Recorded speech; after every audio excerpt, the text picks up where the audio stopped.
Praise the lord. యేసుని నేను వెంబడించెదను అనే పాట మీరందరూ వినే ఉంటారు. ఆ పాట ఎలాగొచ్చిందో తెలుసా మీకు?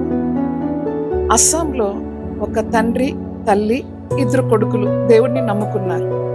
అప్పుడు చూడండి, అక్కడ ఉండే ఒక చీఫ్ ఏం చెప్పారంట, దేవుణ్ణి మర్చిపోండి, దేవుణ్ణి వదిలేండి అన్నప్పుడు వాళ్ళు ఏమైనా సరే మేము దేవుణ్ణి వదలము అని చెప్పారంట.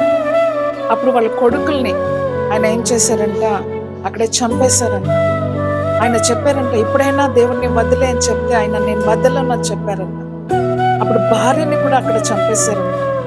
లాస్ట్లో ఇప్పుడు నువ్వు మిగిలావు, నువ్వైనా దేవుణ్ణి వదిలేయి, నీ జీవం కాపాడుకో అని చెప్పినప్పుడు ఆయన చెప్పారంట, నేను ఏమైనా వదలను.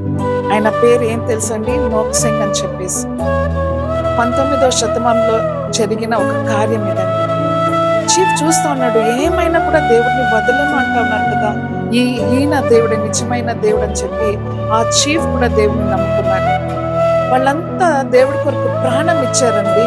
అస్సాంలో అప్పుడు చూడండి పెద్ద ఉద్యమం వచ్చిందండి. ఈరోజు మన విశ్వాసం ఎలాగుంది? కొంచెం కొంచెం కార్యంకి దేవుడిని వదిలి దూరంగా వెళ్ళిపోతాం. ఏదైనా మేము తలుచుకున్న కార్యం జరగకపోతే దేవుడి నుంచి దూరంగా వెళ్ళిపోతాం. కానీ ఈ కుటుంబం చూడండి, రక్త సాక్షిగా దేవుడి కొరకు వాళ్ళ జీవితాన్ని ఇచ్చి అస్సాంలో ఒక పెద్ద గొప్ప రివైవల్ని తీసుకొని వచ్చారు. మీ విశ్వాసం ఎలాగ ఉంది పరీక్షించుకోండి. యేసయ్య నామముకి మహిమ కలుగును గాక. ఆమేన్.